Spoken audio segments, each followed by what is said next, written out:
again and again. Amango minem afaya son amunga tigon ndinomuka kuseni chibatamira ndozviringa katatu nakaftarira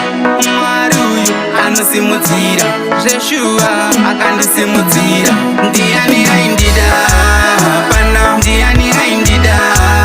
pana vamwe vakati hirumbe vamwe vakati nyope hanza kuna chanosiwa ndiani aindida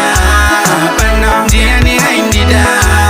pana vamwe vakati hirumbe vamwe vakati nyope hanza kuna chanosiwa pandafamba vandinongedzera ndisina mhaka vandipomedzera vamwe vachitoda kundityoredzera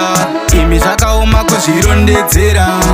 handikangane musi wandakarura vakaseka hanzi namwe chavatamba tsvina ndiani uyo akadabura ngoma kuzvibvisa mumwenje kuzvisa murima ndiani aindida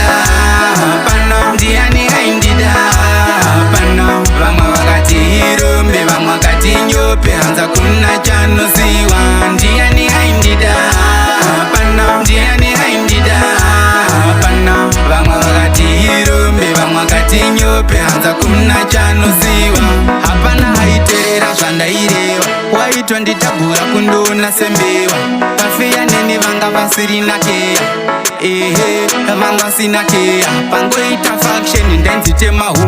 changoshayiwa chese zvaingonzi ndine ndikada kutaura zvonzi gara pasi asi chitarise muone zuva ranhasi ndiani aindida pana ndiani aindida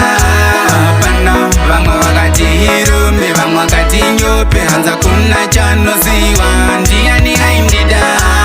pana ndiani aindida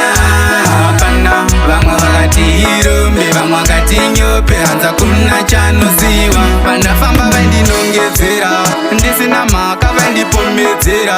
vamwe vachitoda kundityoredzera imi zvakaoma kuzvirondedzera